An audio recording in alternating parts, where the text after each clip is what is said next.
அஸ்ஸலாமு hi friends, வாங்க இன்றைக்கி நம்ம பாஸ்தாவில் சிக்கன் போட்டு எப்படி செய்யுதுன்னு சொல்லி பார்க்கலாம். அதுக்கு நான் பாஸ்தா எடுத்திருக்கேன். தேவையான பொருட்கள் என்னென்னு சொல்லி பார்க்கலாம் வாங்க. வெங்காயம், தக்காளி, பச்சை மிளகா, இஞ்சி பூண்டு பேஸ்ட்டு, கொத்தமல்லி, மிளகாய்த்தூள், மஞ்சள் தூள், சிக்கன், உப்பு. வாங்க எப்படி செய்யலான்னு சொல்லி பார்க்கலாம். குக்கர் வச்சுக்கலாம். தேவையான அளவு எண்ணெய் ஊற்றிக்கலாம். எண்ணெய் சூடானதும் நம்ம வெங்காயம் போடலாம். கட் பண்ணி வச்சுருக்க வெங்காயம் போட்டுக்கலாம்.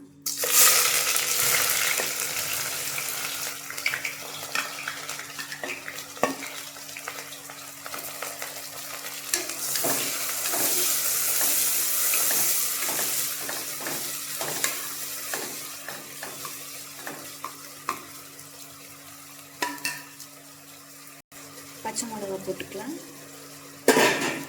வெங்காயம் நல்லா வதங்கணும்.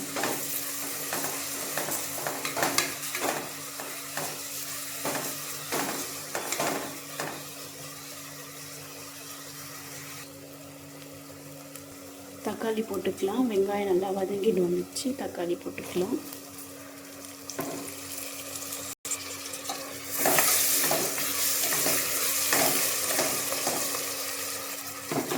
உப்பு போட்டுக்கலாம். தேவையான அளவு உப்பு, உங்களுக்கு எவ்வளோ வேணுமோ அவ்வளோ உப்பு போட்டுக்கோங்க.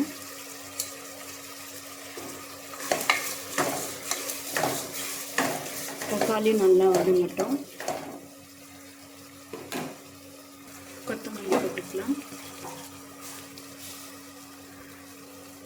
இஞ்சி பூண்டு பேஸ்ட் போட்டுக்கலாம்.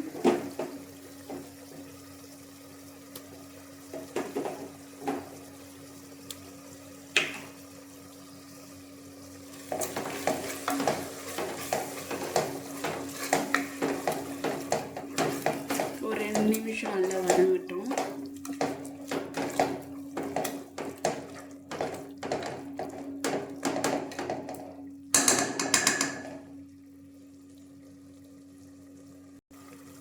மஞ்சள் தூள் போட்டுக்கலாம்.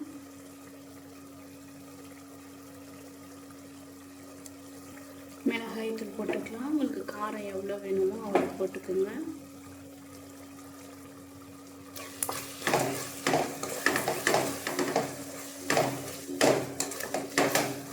ஒரு 2 நிமிஷம் நல்லா வதங்கட்டும்.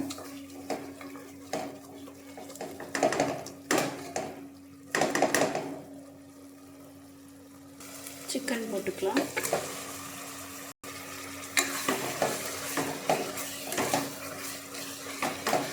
சிக்கன் ஒரு 2 நிமிஷம் நல்லா வெந்து வரட்டும். அப்படியே இதுலேயே மசாலாவோட இஞ்சி பூண்டு பேஸ்ட் எல்லாமே அப்படியே மிக்ஸ் ஆகி ஒரு 2 மினிட்ஸ் அப்படியே இருக்கட்டும். 2 மினிட்ஸ் ஆயிடுச்சு. நம்ம பாஸ்தா போட்டுக்கலாம். மிக்ஸ் பண்ணி விட்டுக்கலாம். தேவையான அளவு பாஸ்தா வேகிறதுக்கு தண்ணி ஊற்றிக்கலாம்.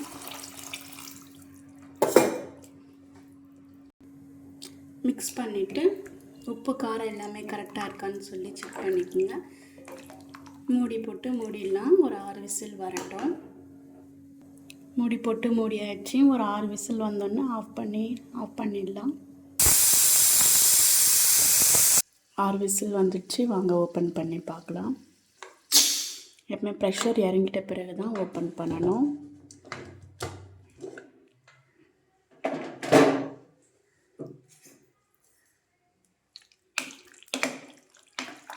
பாருங்கள், பாஸ்தா சிக்கன் போட்டு ரெடி ஆகிடுச்சு. பாஸ்தாவும் வெந்துடுச்சு. குலையாமல் அப்படியே முழுசாக இருக்குது. நீங்களும் இது போல் ட்ரை பண்ணி பாருங்கள். டேஸ்ட்டாக இருக்கும். வாங்க பவுலுக்கு மாற்றிக்கலாம்.